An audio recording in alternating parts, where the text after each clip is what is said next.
meluangkan waktunya malam ini untuk bergabung dengan kami di webinar kali ini. Jadi saya Imam Hakim selaku MC acara kali ini akan membimbing kalian selama seluruh acara webinar ini. Oh iya, jangan lupa nanti setelah acara kalian mengisi form ini yang aku kasih di form itu buat memberi ulasan. Jadi sebelum acara ini kita mulai, kita beritahu nih peraturan-peraturan apa aja yang harus kalian laksanain selama di acara ini.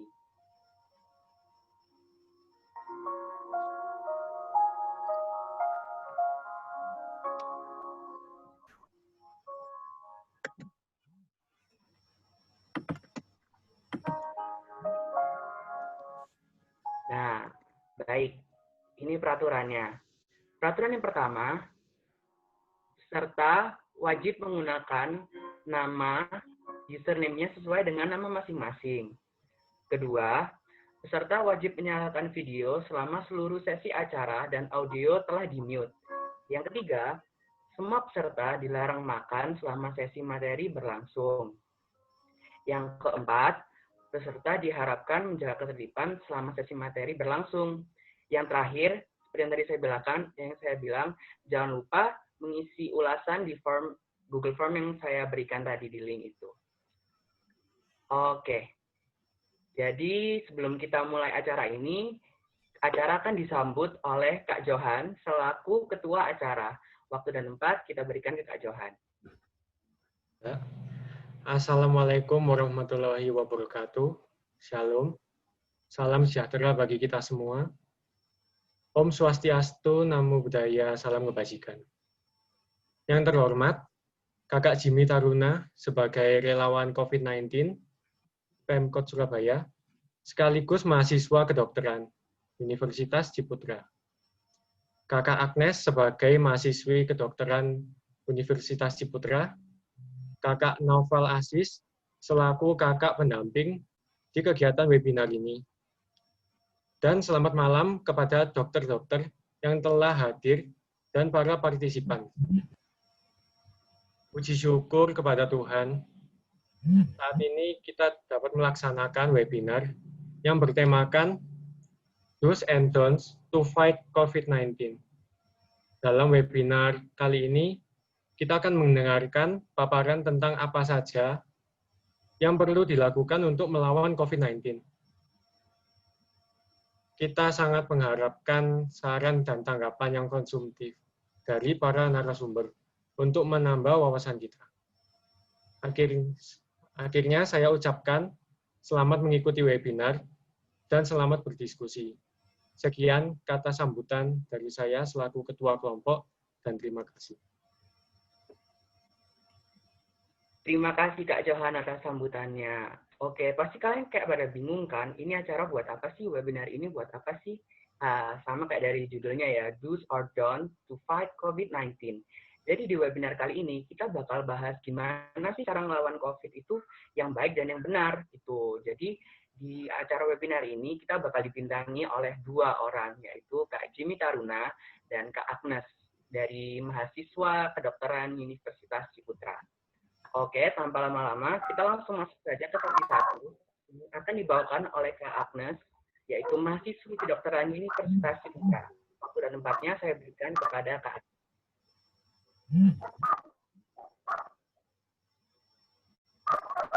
Selamat malam semua.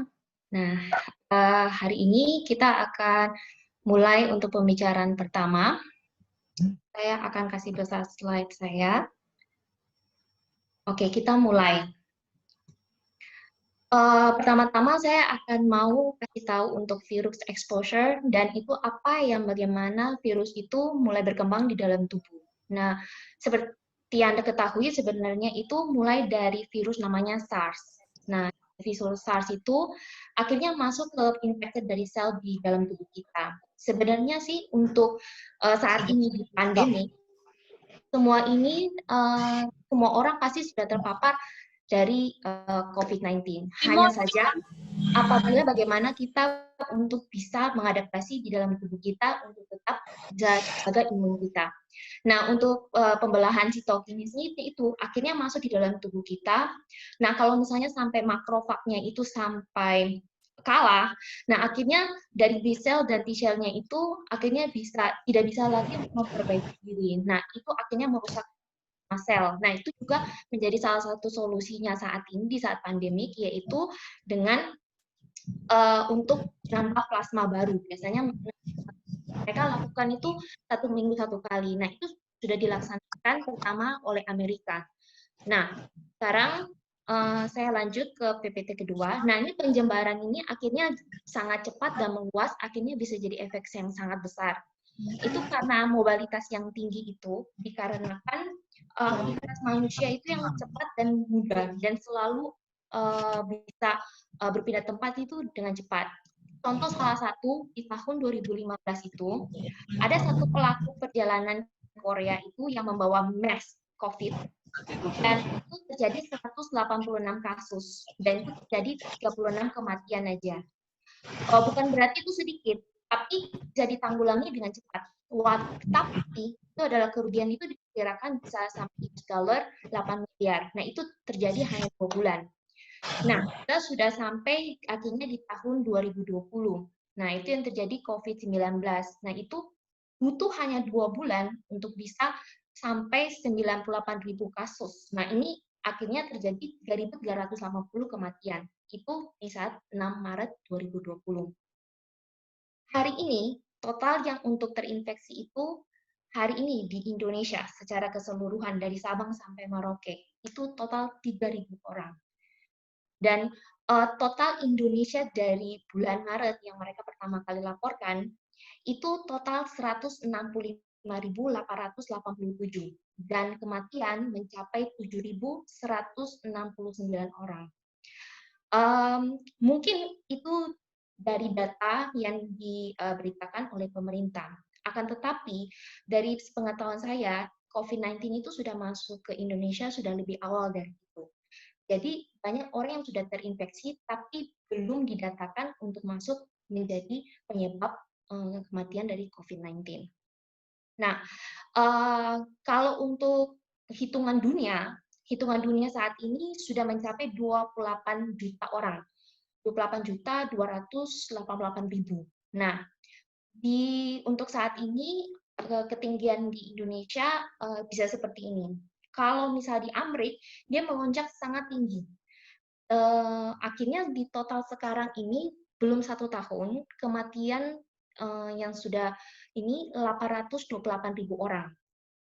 Dan Ikatan Dokter Indonesia sendiri sudah melaporkan 95 dokter di Indonesia sudah meninggal dikarenakan dari COVID-19 untuk membantu teman-teman pasien yang membutuhkan. Nah, kenapa sih kita sekarang akhirnya jadi universal masking works? Nah, itu yang kenapa sih harus masker? Karena sebenarnya karena sebelum pandemi itu orang sakit aja yang butuh pakai masker. Sekarang ini akhirnya semua orang harus pakai masker. Jadi kita tidak bisa membedakan orang yang bawa carrier dan tidak. Sebenarnya tidak masalah kalau kamu terkena atau penyakit dari COVID-19 ini. Akan tetapi Anda harus memperbaiki diri untuk membangun imun. Jadi bisa untuk membunuh. Jadi Anda bisa nanti rapid lagi untuk bisa akhirnya negatif. Biasanya itu langsung reaktif jadi negatif. Nah, untuk akhirnya kalau saya tahu ya, kalau rapid itu bisa 300.000 di Jawa. Tapi kalau mungkin di Indonesia Timur itu bisa mencapai 500.000 per orang. Nah, tapi kalau Anda tidak rapid, Anda tidak mengetahui bahwa Anda terjangkit atau tidak. Untuk sebelum itu harus ada protect others and protect yourself. Nah, ini when infected in your void spreading the virus, I think beyond the risk that you chance to touching your face and exactly that when you were wearing the mask. Oke. Nah, ini untuk maintaining strong immune system semua pasti sudah tahu. Tapi kalau kita yang sampai misalkan terkena COVID, kalau kita nggak manage stres dari diri kita sendiri, akhirnya kita kekurangan tidur. Sedangkan tidur itu harus cukup 7-9 jam per hari. Nah, dan kalau tidak sleep-nya kurang, akhirnya kita nggak bisa aktivitas, nggak bisa aerobic exercise, pun nggak bisa jalan kemana-mana, terus bisa juga tidak bisa makan dengan teratur. Nah, apalagi, yang paling terpenting itu harus ada vitamin. Jadi Anda harus minum untuk tiap hari, paling nggak 1 hari 1 kali, tapi harus dosisnya tinggi. Untuk COVID-19 ini, WHO menganjurkan ada beberapa obat. Contohnya seperti chloroquine atau bisa hidroksikloroquine. Nah, itu bisa atau tidaknya pakai asitromisin. Nah, ada juga antivirus pakai obat lopi, ada ritonavir, ada romdosivin, ada umiflonovin, terus favipiravir. Lalu ada juga kalau untuk imunomodulator itu akhirnya juga bisa tocilizumab dan gitu. Akhirnya juga bisa pakai terapi plasma yang tadi saya sebutkan. Nah ini yang case worldwide. Ini yang tadi saya sebutkan untuk saat ini yang tercatat sampai ketinggian tuh sampai meningkat 20 juta total saat ini. Kalau kita tidak melakukan penanggulangan, misalkan yang kemarin Indonesia melakukan PSBB, sampai China punya melakukan lockdown, Eropa lockdown, Amerika nggak lockdown, ya itu terserah tiap-tiap orang. Nah, tapi kalau kita nggak selesaikan ini, akhirnya nanti bisa berlarut sampai 5 tahun sampai 10 tahun. Nah, kenapa sih sampai akhirnya new lifestyle? Nah, sebelum aku masuk do and don't, jadi aku harus kasih tahu akhirnya yang lifestyle yang bisa bikin akhirnya virus ini berkembang dan ada saat ini, itu sebenarnya itu karena peningkatan kita ada interaksi, kita makan makanan yang aneh. Misalkan pertama memang virus ini terjadi pertama di China, nah di Wuhan, dan mereka tidak bisa kontrol COVID waktu itu, dibilangin coronavirus, akhirnya melebar, akhirnya semuanya yang dari China pergi ke beberapa negara. Itu ya kesalahan dari pemerintah dari China. Akhirnya terekspos ke beberapa negara, mau ada juga karena ada transportasi dari umum, misalkan pesawat, lalu ada orang yang travel, nah terus karena mereka terlalu kayak makanan yang aneh seperti misalkan mereka makan kelelawar, makan ular, daging ular, terus ada kalajengking dan sebagainya, yang harusnya teratur, yang harusnya makan yang normal, tapi yang makan aneh-aneh itu akhirnya yang membawa penyakit.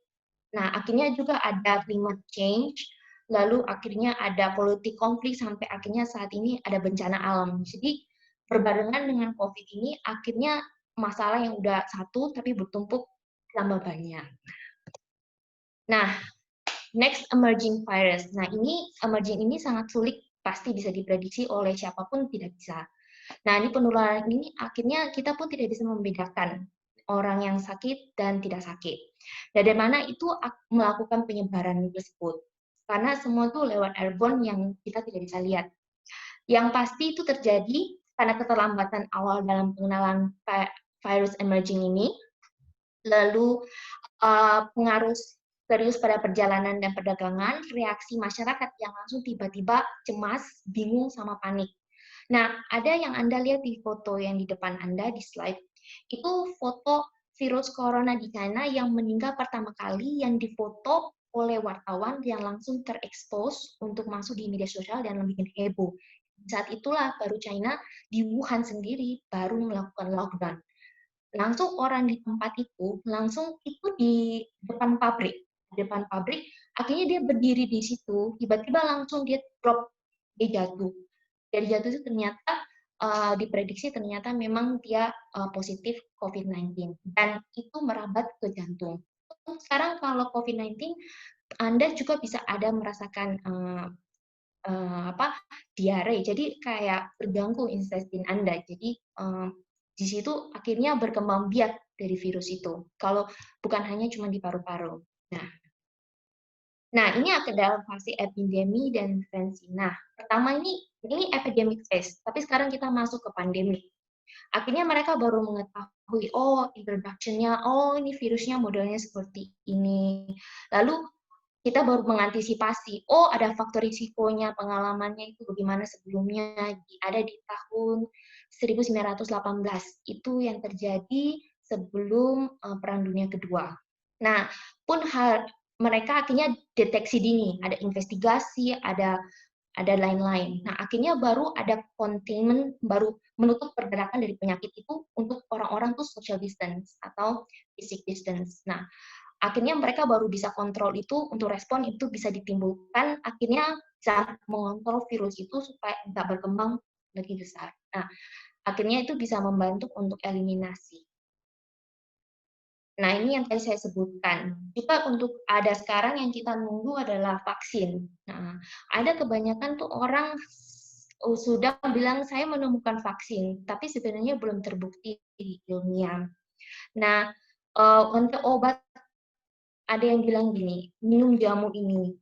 Kita jangan percaya dulu karena beberapa bahan-bahan itu yang tidak bagus ya dipakai untuk orang misalnya hipertensi atau DM atau dengan mellitus. Lalu ada orang yang mungkin lain hal yang memang tidak bisa langsung disatukan, untuk makanya harus ada perlu penelitian yang jelas. Nah, itu kita butuh minimal 1 tahun dari sekarang untuk bisa menemukan vaksinnya. Nah, ini untuk contain penyebarannya yang pertama tuh seperti ini. Jadi kita harus contact tracing siapa aja yang kita, walaupun orang itu masih belum ada gejala sama sekali.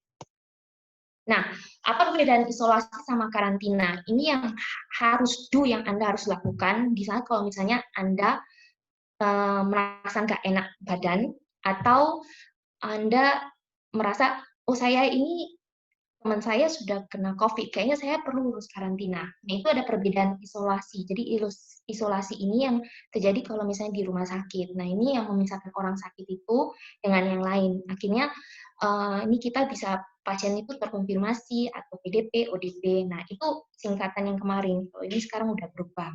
Nah, untuk karantina sendiri, nah itu misalkan dilakukan di dalam rumah. Nah, itu yang memisahkan kita dengan keluarga kita. Jadi, jangan sampai mereka terpapar juga.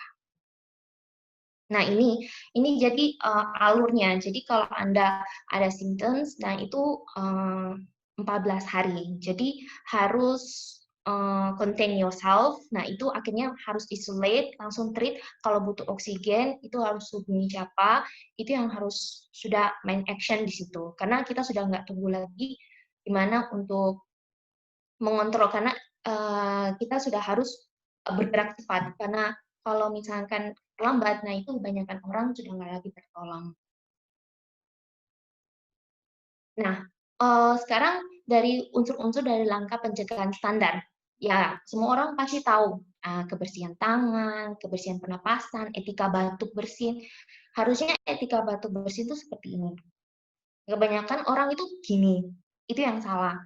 Kalau bisa harus ada tisu, jadi langsung grab, langsung bersihin di situ. Nah, terus kalau ada ADP yang sesuai risiko, itu ke teman-teman yang memang dekat banget sama pasien COVID di rumah sakit, perlu APD lengkap.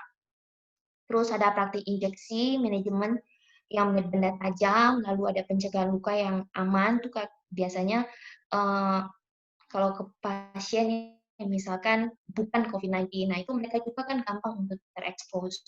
Nah, itu harus jaga juga pencegahannya. Penanganannya, lalu harus membersihkan lingkungan, terus ada penanganan dan pencucian ringan yang sudah bisa dipakai dengan aman, terus ada juga pengolahan limbah. Semua walaupun bukan orang yang first untuk bantu orang-orang COVID-19, semua orang juga harus jaga kebersihan. Nah, ini kebersihan tangan itu biasanya karena rantai kuncinya itu di sini. Nah, rantai kuncinya itu akhirnya penularan tuh kita pegang pintu, terus pegang obat, pegang ponsel, HP. Nah, itu biasanya langsung, oh virusnya di situ. Terus kita cuci tangan, kita pegang lagi ponselnya. Ya sama aja bohong. Terus kita ada pegang peralatan lain, terus misalnya jabat tangan dengan orang, dan lain-lainnya. Jadi kalau bisa cuci tangan mah sebanyak-banyak mungkin. Kalau misalnya dari luar langsung aja mandi. Nah, ini cara untuk mencuci tangan baik dan benar. Nah, itu pasti harus cuci 20-30 detik minimal. Nah, ini caranya untuk mencuci tangan. Nah, benar, kalau jangan lupa untuk sela-sela tangan ya, atau jangan sampai kuku juga, jangan sampai kotor. Itu penting. Nah, untuk prosedur kebersihan etika pernapasan ini, jauhkan dari orang-orang. Biasanya jangan juga pegang bayi. Aduh, itu sangat gampang.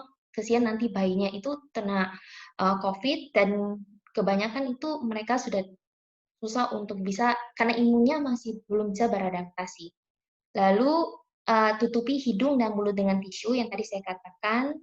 Terus segera buang tisu yang ke tempat sampah. Biasanya itu Anda cuci tangan, jangan dimatikan airnya dulu. Lalu Anda ambil tisu, Anda lap tangan, baru pakai tisu tersebut untuk menutup keran. Lalu tolong bersihkan tangan pasti dengan sabun dan air mengalir. Nah, ini yang paling penting, what not to do. Nah, trying out unproved medication and supplement yang tadi saya katakan, jangan pernah percaya orang-orang yang masih belum terbukti ilmiahnya bahwa itu adalah obat dari vaksin dari COVID-19. Lalu jangan juga intentionally exposing ourselves to COVID-19 virus. Lalu itu juga penting. Lalu harus exercise worries and anxiety. Itu juga karena kalau kita pun tetap worry, maksudnya memang itu susah dikontrol. Tapi apabila kita tidak bisa menahannya, banyak orang itu akhirnya gugup, akhirnya sudah patah semangat, akhirnya menyerah. Dari situnya penyakit itu akhirnya cepat menang.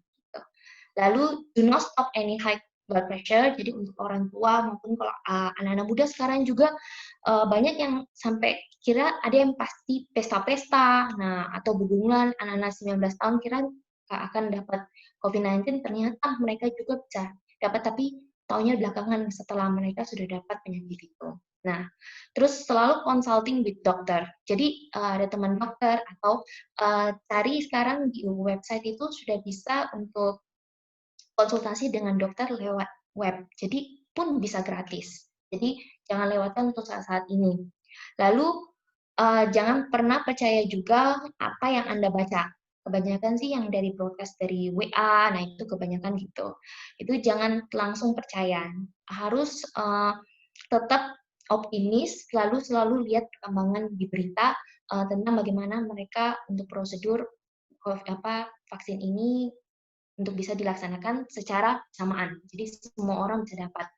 Kemarin itu saya nonton dari ada Bill Gates ngomong gini, saya sudah bisa kasih vaksin COVID-19 Desember tahun ini, tapi saya akan kasihnya ke negara berkembang. Saya kaget, loh kenapa nggak dites aja dulu ke negaranya di Amerika? Kenapa harus ke negara berkembang untuk mengetes dari vaksin tersebut? Nah, akhirnya kan kita jadi kelinci pencobaan. Jadi jangan langsung percaya bahwa, oh ini vaksin dari Amerika, itu udah bagus. Nggak bisa. Oh ini vaksin dari China, udah bagus. Nggak bisa. Anda harus pastikan bagaimana untuk memilih vaksin dan karena sudah masuk di tubuh kita, nah itu tidak bisa lagi keluar dengan gampang. Kalau misalnya Anda sudah terekspos dengan ini, kalau bisa karena obat itu biasanya dianjurkan sama dokter untuk minum susu, jadi untuk menetralisirnya. Oke, ini beberapa sumber yang saya punya, yang tadi saya ambil. Ini juga. Oke, sekian dari saya. Terima kasih. Saya kembalikan kepada Oke, terima moderator. kasih banget nih Kak Agnes. Jadi kita udah jelasin nih kan dari awalnya corona keluar tuh gimana. Cara dia nyebar ke orang-orang tuh gimana gitu kan ya. Jadi wow, keren banget. Kita juga dijelasin tuh gimana cara cuci tangan yang baik, cara menjaga diri kita, dan membedakan mana isolasi dan mana yang karantina. Oke, berikutnya kita masuk ke sesi kedua yang akan dibimbing oleh Kak Jimmy Taruna selaku relawan COVID-19 dari Pemkot Surabaya dan mahasiswa kedokteran Universitas Ciputra Surabaya. Waktu dan tempatnya saya berikan ke Kak Jimmy.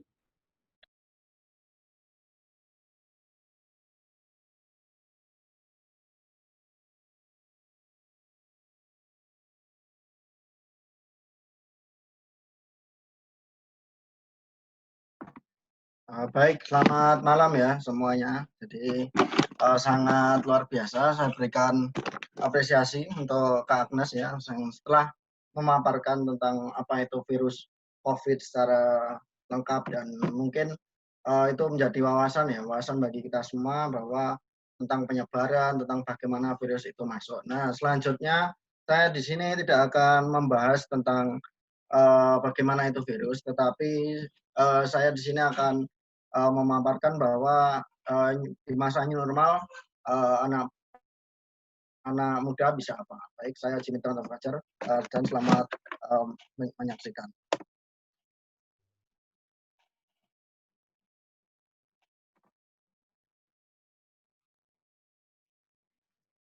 Baik, selanjutnya ini tentang new normal ya. Jadi yang sudah digaungkan pemerintah, apa itu new normal?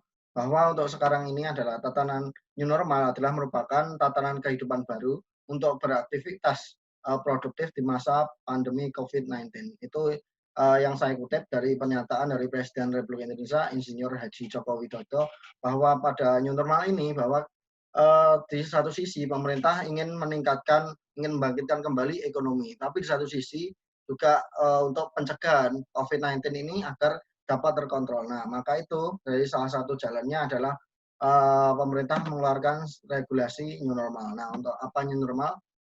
Nanti akan saya jelaskan di slide berikutnya. Nah, new normal adalah di mana masa kita itu boleh beraktivitas, mulai boleh untuk keluar rumah, dan juga mulai boleh untuk melakukan kegiatan, tetapi tetap mengabaikan protokol kesehatan. Nah, protokol kesehatannya apa saja? Yang pertama adalah kita harus memakai masker.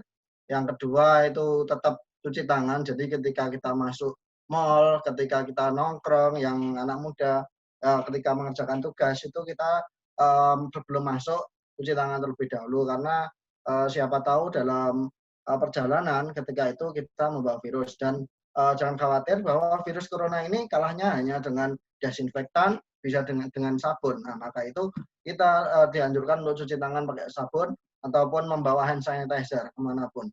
Dan selain itu kita tetap jaga jarak ya, karena dari virus corona itu ada yang istilah OTG ya. Mungkin teman-teman semua di sini sudah tahu OTG adalah orang tanpa gejala. Jadi kita terutama yang kita nih anak muda nih. Jadi kita tidak tahu bahwa kita terinfeksi atau tidak. Tetapi ketika pemeriksaan swab atau PCR itu kita dapat ternyata hasilnya adalah reaktif atau positif. Nah, itu yang dinamakan tanpa gejala, tapi kita tidak mengalami gejala apa-apa. Seperti yang sudah dipaparkan Kak Agnes tadi bahwa ketika sistem imun kita kuat, maka bisa jadi kita tidak akan mengalami apa-apa ya. Tapi ketika berbeda dengan orang tua atau orang yang sudah mempunyai penyakit komorbid, itu penyerta seperti hipertensi, diabetes, mungkin penyakit jantung, nah itu akan virus COVID-19 itu akan menjadi sangat ganas dan sangat mematikan. Oleh karena itu yang kita lihat di TV-TV yaitu yang disiarkan itu yang banyak adalah yang menderita komorbid. Nah, di sini ini dari saya kutip dari sumber Detik ya, Detik News itu new normal starter kit yaitu adalah apa saja sih yang perlu kita bawa ketika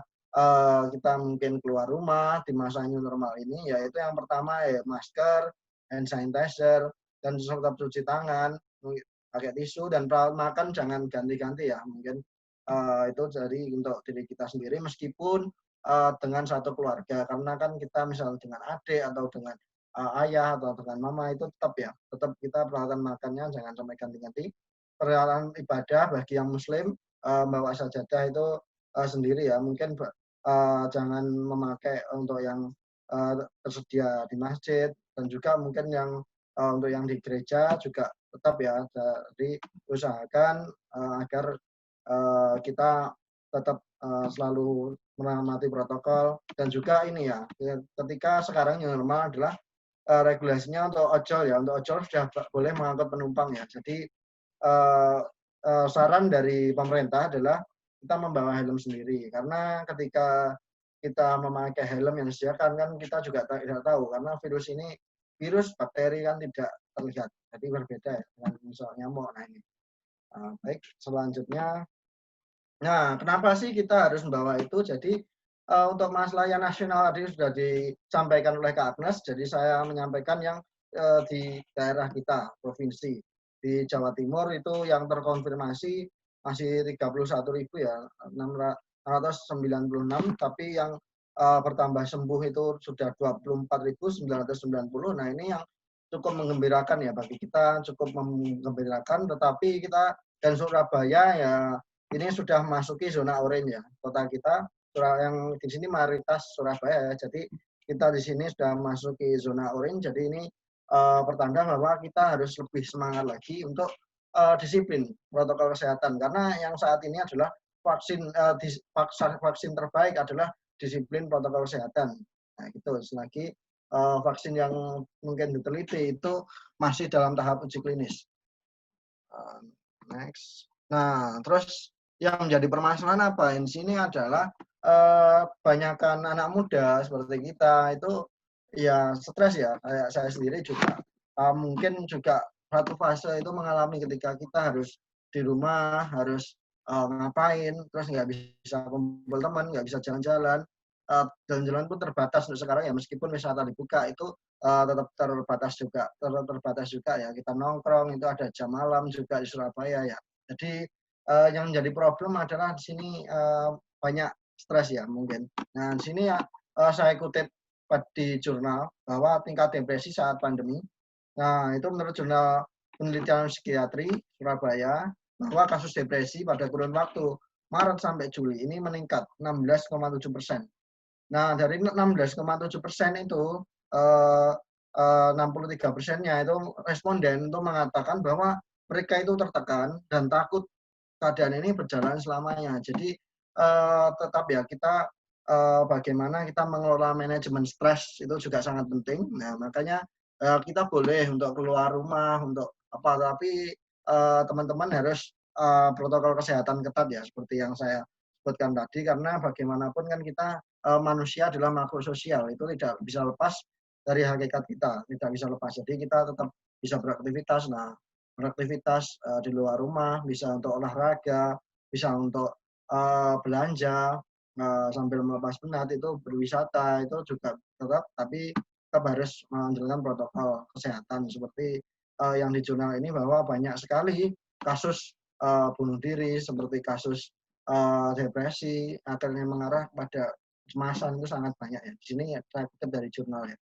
Nah, selanjutnya adalah nah apa yang bisa kita lakukan sih di masa sekarang, di masa new normal. Jadi sangat banyak sekali ya teman-teman. Jadi di masa new normal ini sebenarnya seperti pisau bermata dua. Jika kita bisa memanfaatkan itu akan menjadi sesuatu yang dapat meningkatkan diri kita, meningkatkan kualitas diri kita. Contohnya dengan apa? Nah, contohnya dengan pelatihan-pelatihan nih, dengan contohnya dengan pelatihan-pelatihan, kita mengikuti webinar banyak ya di sosmed, teman-teman mungkin yang mahasiswa baru bisa mencari yang jurusan arsitektur, bisa juga untuk mempelajari mumpung masa di rumah nih, mumpung belajarnya perkuliahannya daring. Terus yang mungkin jurusan fisik komunikasi itu bisa mencoba untuk mungkin magang untuk yang tapi kalau maba ya bisa untuk e-book itu juga tersedia banyak sekali. Jadi dan juga webinar sesuai jurusan teman-teman itu juga sangat banyak sekali. Jadi mari kita manfaatkan di masa ini untuk kita untuk meningkatkan diri. Jadi kita berkualitas dong. Ketika kita nanti masuk kuliah tentunya kita sudah memiliki skill, memiliki pengalaman. Nah, tentunya ini bisa teman-teman juga untuk berbelanja, tetapi tetap ya seperti contoh di gambar ini tetap harus memakai protokol ketat, masker, mungkin face shield ini sudah disiplin ya. Mungkin bersepeda yang saat ini lagi marak ya, bersepeda. Nah ini nih teman-teman yang unik. Jadi untuk masuk sekarang itu kan lomba itu diperbolehkan ya, seperti di kampung-kampung mungkin yang di desa itu ada lomba-lomba, tapi ya tetap memakai protokol. Nah ini sangat lucu ya yang ini. Jadi makan kerupuk tapi memakai masker. Sangat lucu. Nah itu mungkin dan juga masih banyak teman-teman, masih banyak kegiatan yang dapat kita lakukan di masa saat ini, di mana di masa new normal ini sebenarnya ya ini membuka peluang kita mungkin yang jurusan bisnis ya kebanyakan dari teman-teman maba itu juga bisa mungkin mencoba berbisnis, mencoba melakukan sesuatu yang hubungannya dengan bisnis itu sangat bisa ya. Jadi mari kita manfaatkan, ini sangat luas dan sangat banyak yang kita peroleh. Jadi jangan ibaratkan satu sisi kok adanya pandemi COVID-19 ini satu sisi adalah bencana karena ini bencana global pandemi itu di mana adanya peningkatan kasus dari penyakit yang mencakup seluruh luas itu namanya pandemi. Nah itu satu sisi itu juga mungkin merugikan karena semua terdampak termasuk yang institusi pendidikan ya kita kuliahnya jadi daring seperti ini. Nah juga tapi ini juga bisa kita manfaatkan jika kita memiliki kemauan, memiliki minat untuk melakukan apa yang mungkin dapat kita isi seperti contohnya ya bekerja dan yang lain-lain seperti itu. Nah next, nah itu yang paling penting adalah sebenarnya kita dianjurkan untuk tetap berada di dalam rumah jika mungkin tidak penting, tapi kalau jika keluar harus mematuhi protokol kesehatan. Dan di sini saya juga dipesan ya sama panitia untuk menyampaikan tentang pengalaman menjadi relawan. Nah kita nanti banyak diskusi saja karena saya tipe yang senang untuk diajak sharing dan senang untuk berdiskusi ya dengan teman-teman. Nah ini salah satu foto saya ketika nah saat ini saya dan teman-teman dari Fakultas Kedokteran sedang melakukan menjadi relawan COVID-19 dari pemerintah Kota Surabaya di Labkesda Ngayong Sari. Jadi di Kesehatan Daerah Ngayong Sari. Nah itu tugasnya adalah ya membantu melakukan PCR. PCR itu yang hasil swab itu. Next. Nah ini juga sebelumnya, nah daerah asal saya dari Ponorogo. Nah sebelumnya juga saya bertugas sebelum mulai bulan Februari sampai dengan Juli itu saya bertugas di Ponorogo di daerah saya sebagai Satgas Percepatan Penanganan COVID-19. Nah ini saya ditempatkan di desa ya di kecamatan. Nah ini sangat seru ya teman-teman, terutama yang mungkin ingin mempunyai jiwa sosial tinggi.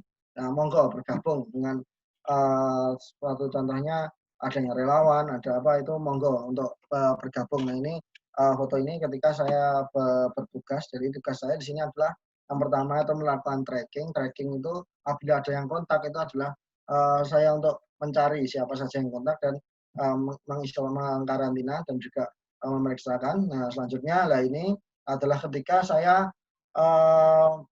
memeriksa dari pendatang. Jadi pendatang yang baru tiba itu kita periksa, kita cek suhu dan kita interview seperti itu. Nah ini ketika jadi pengalaman saya yang menarik ya, yang menarik itu ketika di mana saya di situ berhadapan dengan komunitas atau nah di situ di mana memacu saya memacu kemampuan skill saya bukan hanya skill tentang dokter bukan hanya medis tapi public health. Jadi public health itu adalah kesehatan masyarakat dan juga komunitas. Nah, di sini ini saya sedang menerima tim kami menerima kunjungan dari Komisi C DPRD Kabupaten Ponorogo. Nah ini kita menerima sidak. Nah selanjutnya adalah, nah ini adalah ketika saya saat ini menjadi volunteer mungkin dengan teman-teman FK, teman-teman dari Fakultas Kedokteran itu di pemeriksaan PCR yaitu di Labkesda Ngayong Sari. Nah tugasnya apa ya? Kita melakukan membantu pemerintah melakukan PCR, di mana melakukan PCR itu mulai dari membuka sampel dengan mengekstraksi, jadi sangat panjang. Nah ini juga menjadi media pembelajaran bagi kita yang mahasiswa kedokteran untuk terus belajar dan mengetahui. Nah, mungkin itu saja yang dapat saya sampaikan. Nah, mungkin nanti lebih banyak ke sesi diskusi ya, karena sesi sharing dan diskusi mungkin dari peserta atau mungkin dari teman-teman bisa bertanya, silahkan, monggo bebas saja seperti itu. Jadi untuk itu waktu saya kira cukup ya. Kembali saya serahkan ke moderator. Kak Ilham, monggo silahkan. Oke, terima kasih Kak Jimmy atas pengalamannya. Jadi kita tuh dijelasin kan gimana cara tetap menjaga kebersihan selama era new normal ini. Oke, kita langsung aja masuk ke sesi Q&A. Jadi buat teman-teman yang punya pertanyaan atau ingin menanyakan sesuatu, boleh tulis pertanyaannya di kolom komentar, nanti akan saya bacakan. Oke, sambil nunggu ada yang tanya, nah nih aku kepo nih Kak, boleh Kak Jimmy sama Kak Agnes yang tanya. Jadi salah satu buat mengecek kita terkena COVID-19 atau enggak itu melalui rapid test kan ya Kak? Lah, apakah rapid test itu 100% akurat kalau kita kena corona atau enggak? Atau gimana ya Kak? Dan tes apa aja sih yang sekiranya bisa kita lakukan untuk mengecek bahwa kita kena corona atau tidak? Itu Kak. Oh, ya. Baik. Mau ditampung dulu atau langsung saya jawab? Boleh, ini belum ada yang tanya. Oh ya, Jadi oke. boleh. Jadi Kak Ilham ya, ini kalau jadi pemeriksaan COVID itu yang menjadi gold standar itu adalah PCR atau swab test. Jadi di swab di nasofaring ya, masuk hidung. Nah itu yang standar. Tapi yang itu memerlukan biaya dan juga waktu, Kak. Jadi melakukan biaya yang lumayan tinggi waktu, tapi ini menjadi gold standar karena pemeriksaan PCR adalah untuk memeriksa virusnya. Jadi virusnya itu ada atau tidak. Itu goals-nya adalah menggunakan PCR. Tapi kalau yang rapid itu untuk mengetahui dengan cepat. Keunggulannya adalah waktunya cepat dan juga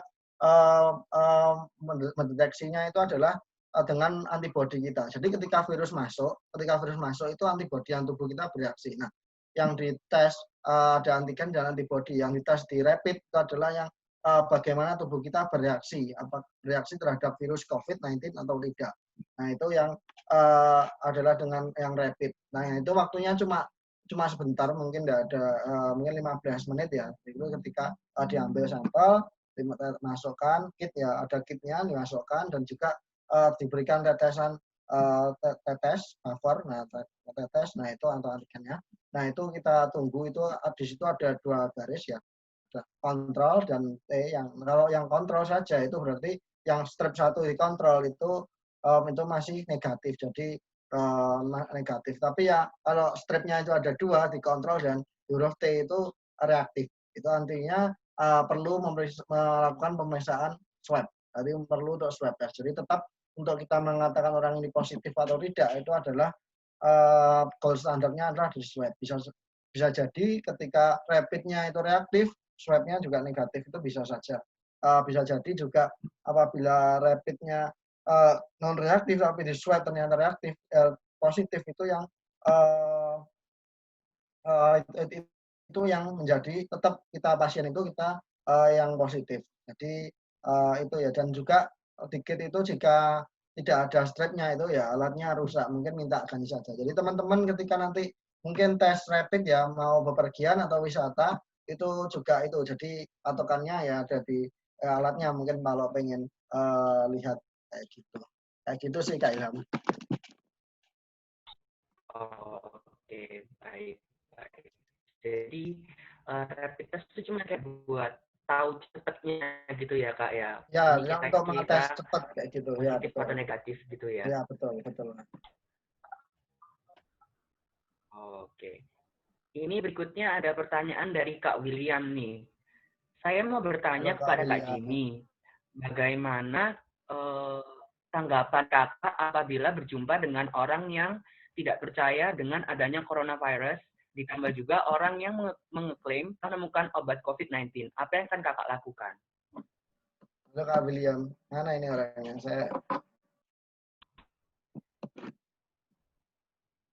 Halo Kak William, bisa dengar saya? Bisa. Oh iya.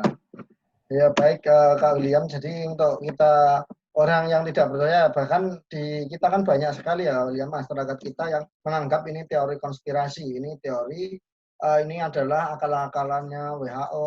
Ada yang mengatakan bahwa bahkan ada yang itu yang masuk penjara itu yang jaring gitu. Itu yang mengatakan bahwa ide itu kacangnya WHO, dan itu banyak sekali ya. Itu menarik kita diskusi ya. Jadi kalau menurut saya, jadi orang yang tidak percaya itu ada beberapa faktor kenapa dia yang tidak percaya. Pertama, dari faktor pribadi, mungkin dari faktor pribadi dia memiliki kepercayaan atau memiliki aliran kepercayaan atau ke arah yang agamis, yang itu bahwa semua itu ya berasal dari Tuhan, dari itu. Nah, itu mungkin pertama, itu dari pribadi ya. Pertama mungkin karena kepercayaan. Terus yang kedua itu karena mungkin dari dirinya itu merasa takut juga sebenarnya, tetapi dia bisa, walah aku nggak bisa ngapa-ngapain, yang takutnya. Akhirnya dia bisa berani mengatakan bahwa COVID ini cuma akal-akalan saja. Jadi sebenarnya karena rasa ketakutan di dalam dirinya, nah akhirnya dia itu merasa seperti itu. Dan yang ketiga itu yang mengatakan dia percaya itu juga bahkan mungkin belum mengalami dari terinfeksi dari COVID-19 ini. Nah, yang itu dari pribadi. Nah, dari komunitas atau dari lingkungan itu juga sangat berdampak.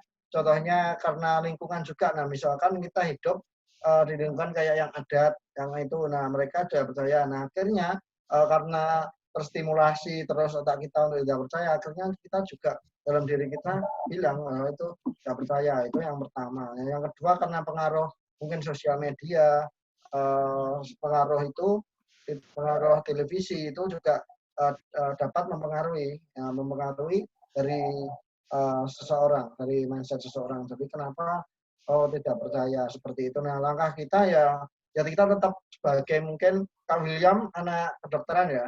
Iya. Iya. Untuk kita tetap pantang menyerah untuk memerangi COVID-19 karena ini musuh kita bersama. Jadi ini bukan musuh negara Indonesia, tetapi adalah musuh dari masyarakat dunia yang kita harus bersatu. Kita tetap memerangi dengan cara apa yang selagi kita bisa. Yang pertama kita selalu mengedukasi ya. Mungkin juga dengan story di sosial media, dengan story di Facebook, itu kita dapat mengedukasi sebenarnya. Nah, yang kedua itu dengan cara kita ya mengedukasi langsung apabila ada yang mungkin belum percaya atau apa ya kita bisa mungkin kita jelaskan seperti itu. Tapi dan itu fakta ya, faktanya kenapa COVID-19 ini adalah bukti real karena adalah dalam kacamata medis mungkin teman-teman juga yang non medis itu bisa lihat pada waktu pemeriksaan PCR yang saya lagi kerjakan sama teman-teman kedokteran itu memang virusnya itu ada bentuknya. Itu memang virus kan tidak terlihat ya, tapi terlihat ketika pemeriksaan PCR itu dites dari antigennya, itu bentuknya ada, strukturnya ada, itu masuk ke biologi molekulernya itu ada. Jadi virus COVID-19 itu kalau dari kita ya memang benar-benar ada virus COVID-19 itu. Nah, mungkin dan juga kita jelaskan jadi seperti itu ya William.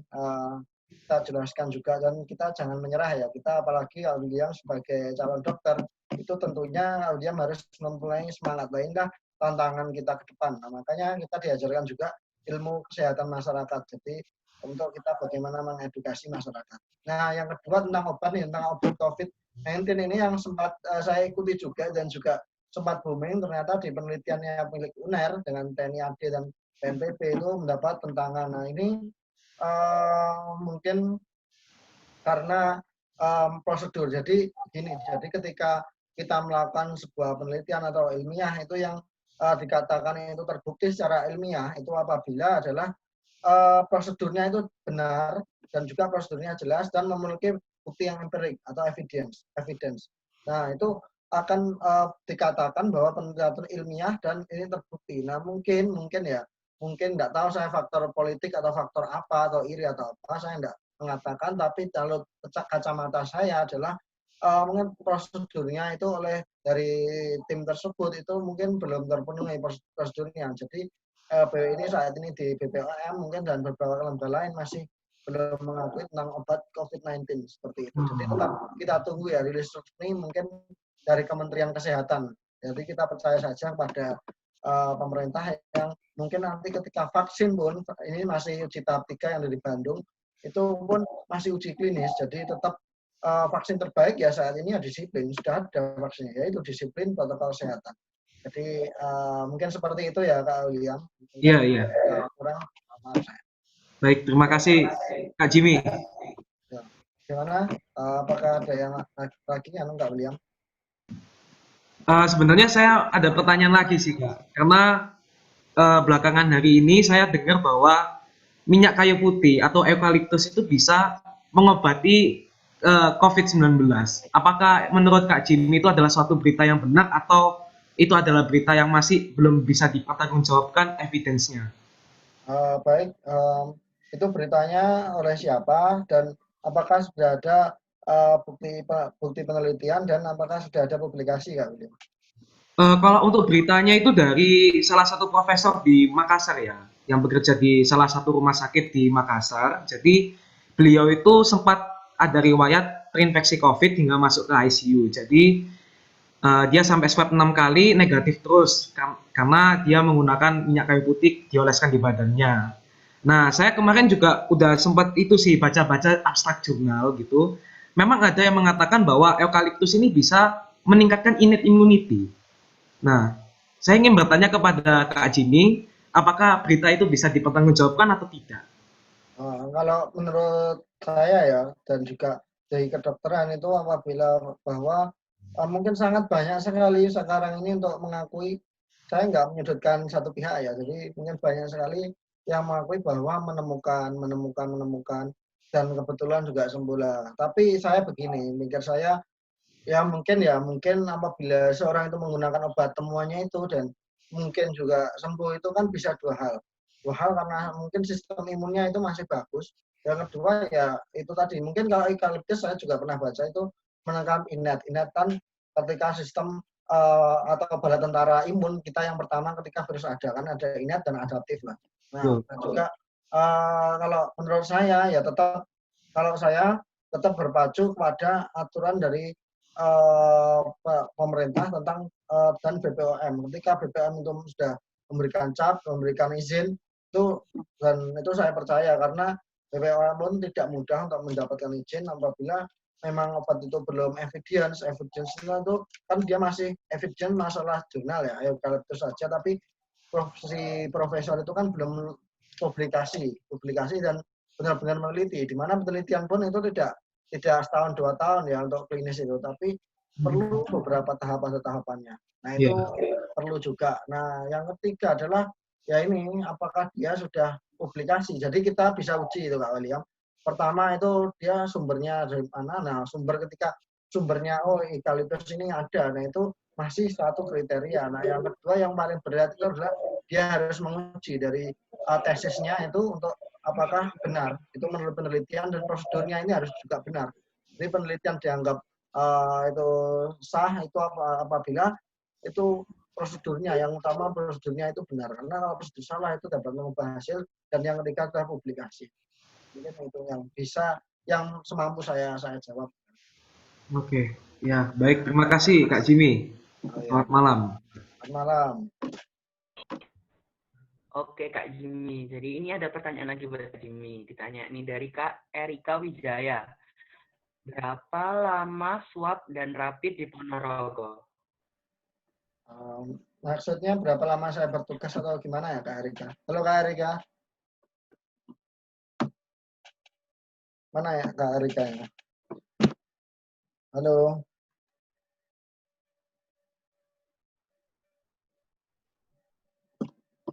Halo Kak Erika.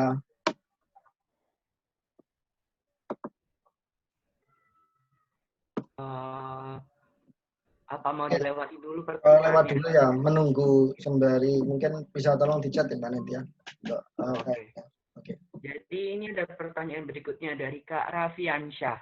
Kak, izin bertanya, apakah apabila COVID ini sudah ditemukan di luar negeri, apakah akan cocok dengan genetik masyarakat Indonesia? Oh ya, saya sudah baca ya ada di grup chat. Nah, halo Kak Raffi. Halo. Dok. Kabar sehat-sehat selalu ya. Alhamdulillah sehat. Nah, soalnya dari mana Kak Raffi? Saya dari Surabaya. Oh Surabaya. Mahasiswa atau? Mahasiswa jurusan broadcasting. Oh, oke ya. Ya.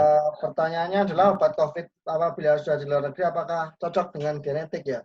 Ya, Jadi benar. ya itu tetap Kak Raffi. Jadi ketika obat-obat tentang vaksin pun yang mungkin cocok di sana itu belum tentu juga cocok di sini karena yaitu adanya perbedaan genetik dan nah perbedaan genetik itu akan mempengaruhi suatu reseptor. Jadi kalau obat itu bisa bereaksi itu apabila cocok gitu loh istilahnya kunci dengan pintunya itu dikatakan bisa membuat bereaksi itu apabila cocok itu reseptor ya dalam kita. Nah itu mungkin berbeda-beda karena kita dengan orang Cina dengan orang Eropa itu pun sudah berbeda. Nah makanya ketika obat yang dari luar negeri itu dibawa ke Indonesia itu juga melewati izin BPOM, Badan Pengawas Obat Makanan, baru nanti ketika BPOM sudah menyatakan ini bisa, nah itu baru bisa. Jadi harus melewati BPOM terlebih dahulu. Itu kan. Oh, Ya. ya. Ya, karena banyak ya ini, karena dengar banyak kan yang menemukan obat itu. Kayak Rusia, kayak Cina itu kan sudah mungkin. Tapi ya perlu kalau masuk negara kita ya masuk BPOM ya. Karena ada tim peneliti. Mungkin seperti itu Kak Raffi.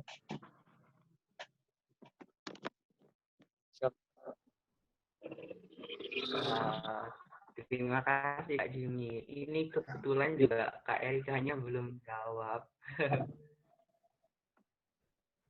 Oke. Selagi nunggu Kak Erika, saya mau tanya satu lagi dong Kak. Boleh Kak aku satu Kak pertanyaan? Rizal angkat tangan.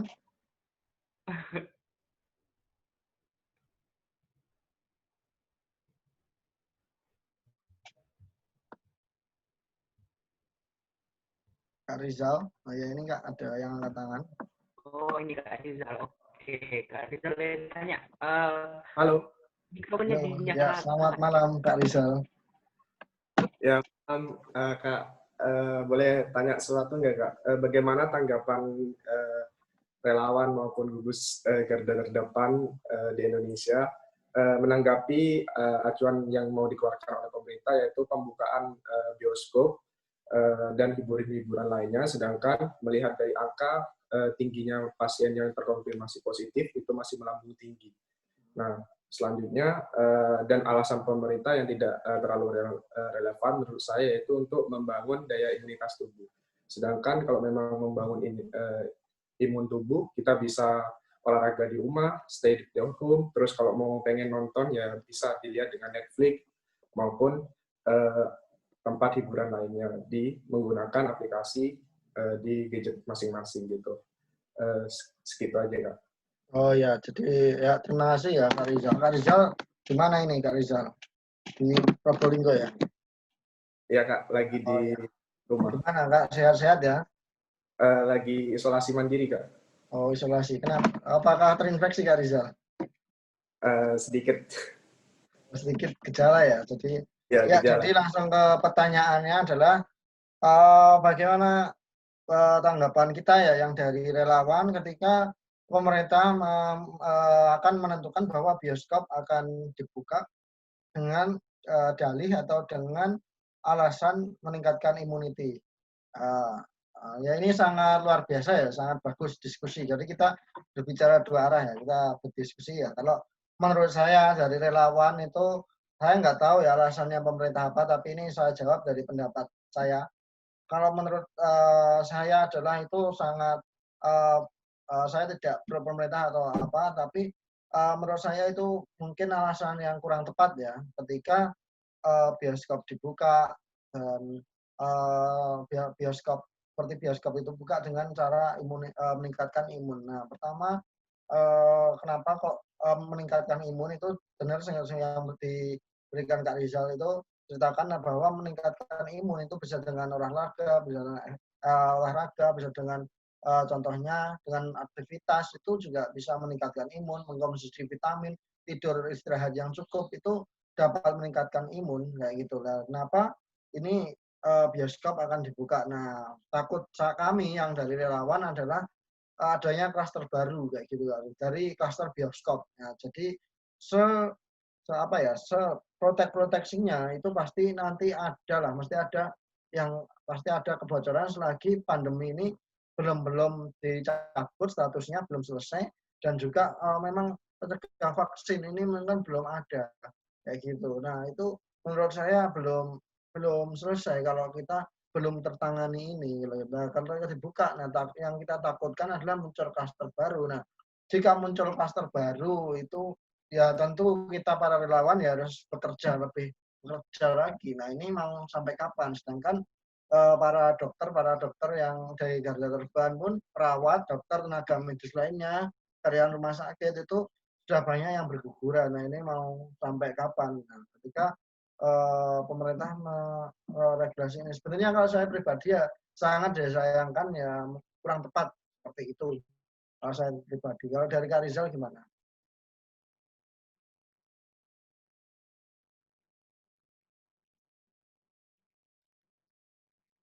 Ya, Kak Rizal, bisa dengar saya?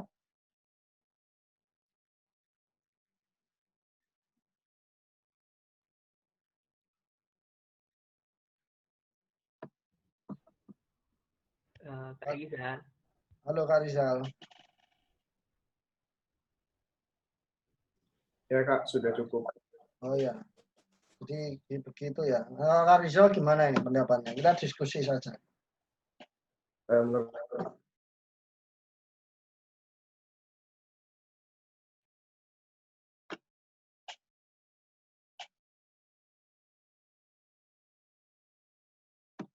Halo?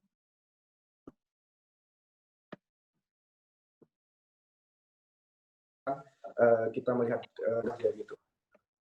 Kan kita juga dari segi kampus, SD, ya, dari segi pendidikan kan kita juga butuh tatap muka gitu. Oh iya betul. Kenapa kalau alasannya seperti itu? Ya itu juga yang kita sayangkan, itu juga regulasi itu Kak Rizal. Jadi menurut saya kurang tepat lah itu juga. Saya setuju juga. Karena ini kurang tepat juga. Oke, bagus diskusinya.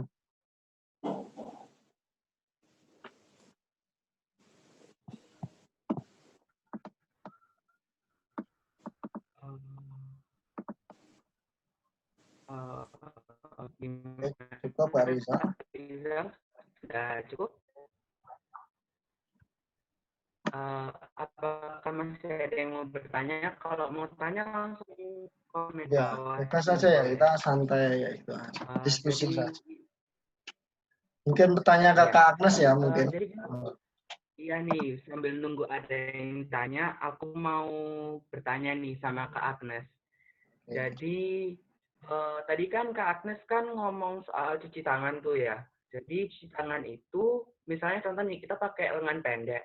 Apakah kita perlu nyuci sampai bagian siku ya Kak? Soalnya kayak saya melihat beberapa orang itu, ada yang mereka cuci tangannya sampai ke siku gitu. Kak Agnes boleh ditanggapin? Oke. Kalau untuk misalkan cuci tangan sampai di siku, itu kebanyakan dengan orang-orang atau dokter yang memang mau melakukan operasi. Jadi mereka tuh harus sampai di siku. Tapi pun dengan walaupun cuci tangan sampai di atas, mereka pun tetap pakai sarung tangan steril. Nah, tapi kalau untuk kita sehari-hari cukup sampai di palmar. Jadi sampai di palmar, jadi untuk tangan sampai sini aja sudah cukup. Jadi kalau bisa memang juga keluar rumah itu pakai tangan panjang. Memang negara Indonesia itu tropis, jadi bisa panas, tapi lebih baik panas. Jadi kita menerima matahari daripada kita sama sekali nggak kena matahari. Nah itu juga bisa termasuk jadi vitamin. Nah biasanya untuk vitamin yang enak dan bagus itu di waktu jam 8 sampai jam 10 pagi. Nah, kalau jam 12 itu sampai bisa sore, itu jangan sampai terlalu berlebihan, karena juga bisa sampai mengakibatkan kanker kulit. Nah, kalau misalnya orang sampai tiap hari melakukan pekerjaan itu, sampai terkena kulit terus-menerus. Mungkin itu. Oh, oke. Sama satu lagi Kak, kebetulan salah satu kenalan saya itu ada yang saking takutnya, jadi dia tuh cuci tangannya pakai sabunnya sampai parah gitu Kak. Lah, kebetulan itu sampai kulitnya dia itu kayak keriput gitu Kak, tapi terus-terusan, maksudnya yang nggak hilang gitu, jadi ada terus. Lah, kira-kira cara mengatasinya itu gimana ya Kak?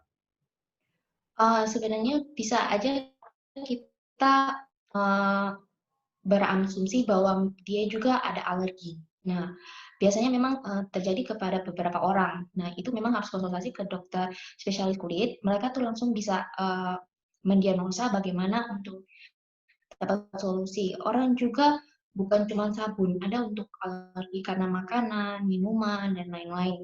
Nah, itu kalau menurut saya lebih baik untuk mengganti merek dari sabun itu atau mengganti kalau bisa makan makanan yang biasanya orang gini ya, saya lebih suka kayak vegetarian daripada makan daging. Itu bagus. Karena mereka ada yang alergi daging ayam, daging kambing, daging sapi, dan lain-lain. Nah, itu tergantung tiap orang. Tapi kalau menurut saya, untuk saat ini, untuk pandemi, lebih baik di saat orang-orang yang alergi itu, makanan semuanya jangan dimakan mentah. Jadi semuanya harus direbus. Dan untuk misalkan makanan seperti kayak tomat, ketimun juga, jadi gitu harus dikupas kulitnya semuanya secara dulu. Jadi makan juga harus direbus minimal sampai benar-benar mendidih. Jadi supaya masuk di dalam tubuh kita itu bakteri atau virus yang sudah menempel itu jadi hilang. Mungkin itu. Oke, terima kasih Kak Agnes. Sama. Masih ada yang mau bertanya lagi? Lihatnya pada diem semua ini. Kak. Tambah malam nih, tambah udah. Iya, semua sudah capek ini, Kak. Oke deh, kalau misalnya yang ada yang mau tanya, boleh deh kita sekarang. Jadi keren banget nih penjelasan dari Kak Agnes sama Kak Jimmy. Ya, Ada yang angkat tangan ini Kak Ilham. mulai dari penyebaran COVID sendiri itu bagaimana, habis itu yang buat kita menjaga diri biar nggak kena COVID. Oh, ada yang angkat tangan. Terus Pak, boleh yang angkat Oh tangan? iya, ini ada. Hendras Moro ya. Boleh. Selamat malam Pak Hendras Halo, Pak. Moro. Agnes dan kawan-kawan. Ya, selamat ya untuk seminarnya ini. Saya boleh nanya, narusin tadi, ada yang nanya soal minyak kayu putih ya.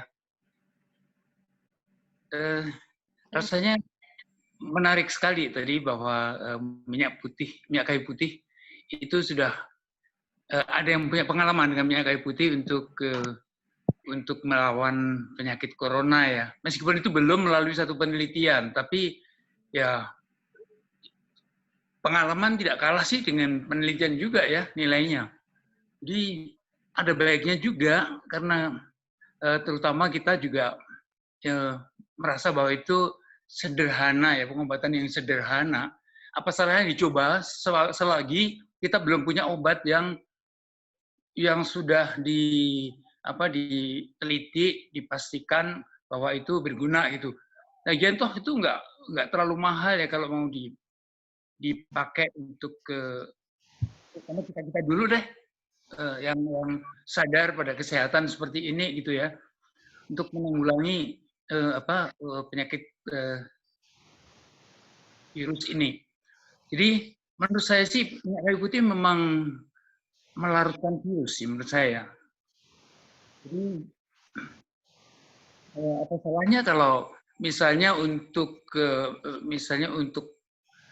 obat di tenggorokan itu kita minum dikit, 1 tetes, 2 tetes dicampurkan dengan minuman, atau mungkin uapnya aja dihirup, seperti merokok. Misalnya ditaruh di tisu, disedot lewat mulut, dikeluarkan lewat hidung, atau sebaliknya, dihirup lewat hidung, dikeluarkan lewat mulut gitu ya. Untuk mencoba untuk mempersulit virus-virus itu berkembang atau hidup di daerah tenggorokan atau kerongkongan kita. Itu aja sih, selama kita belum menemukan obat yang pasti, ya, nggak ada salahnya sih menurut saya dicoba gitu ya. Mungkin juga banyak orang yang bisa tertolong. Ya, itu aja deh komentar saya. Terima kasih. Terima kasih. Pak Hendras. Halo. Halo Pak. Malam. Malam. Oke, senang dengan ikut seminarnya ini. Oke, gimana masih ada yang mau bertanya lagi? Oh ya, menanggapi ya.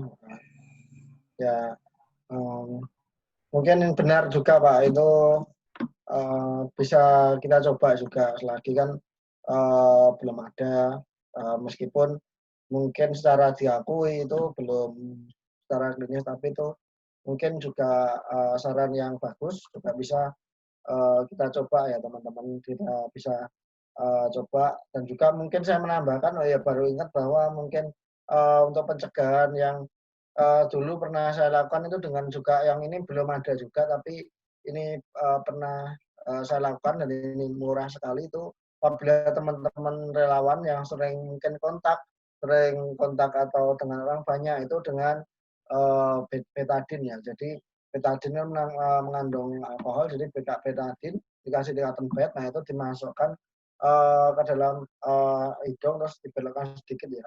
Jadi kalau swab tersebut, nah itu menurut dari senior saya yang dan juga guru saya yang dokter spesialis bedah, itu bisa dicoba juga ya, bisa di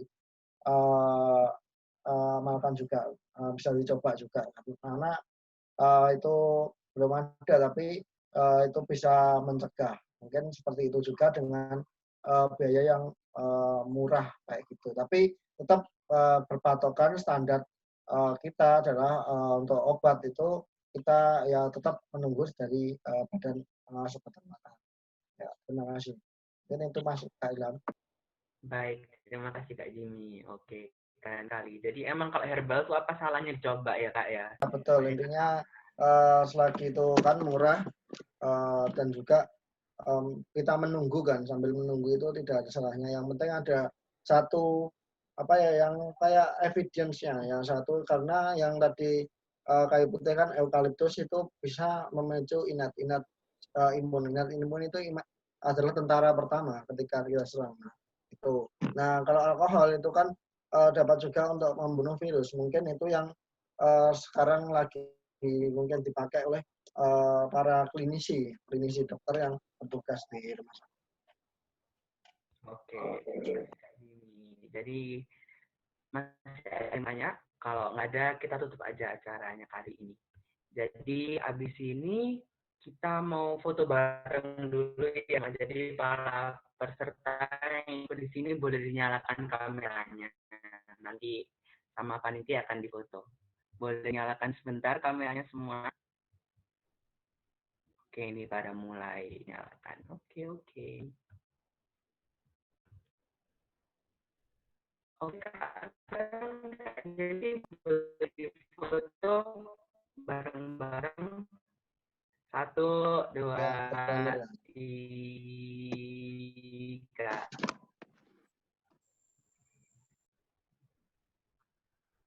Sudah kelihatan nggak Jesse?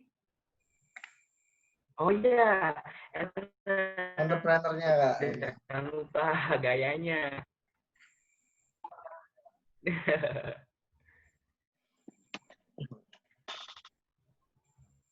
Kak Jesse, Udah, ayo.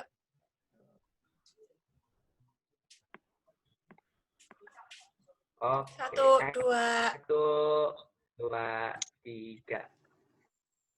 Lagi. 1, 2.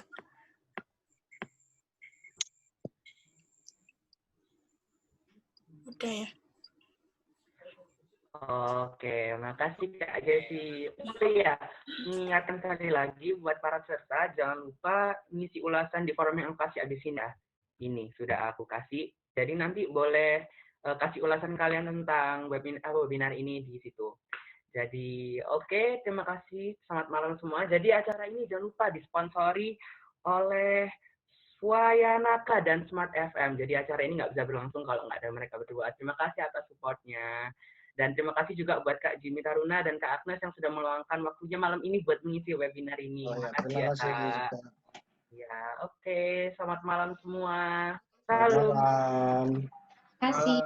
Sehat-sehat semuanya. Selamat malam. Assalamualaikum. Assalamualaikum. Waalaikumsalam. Terima kasih. Itu pasti suaranya Rizal.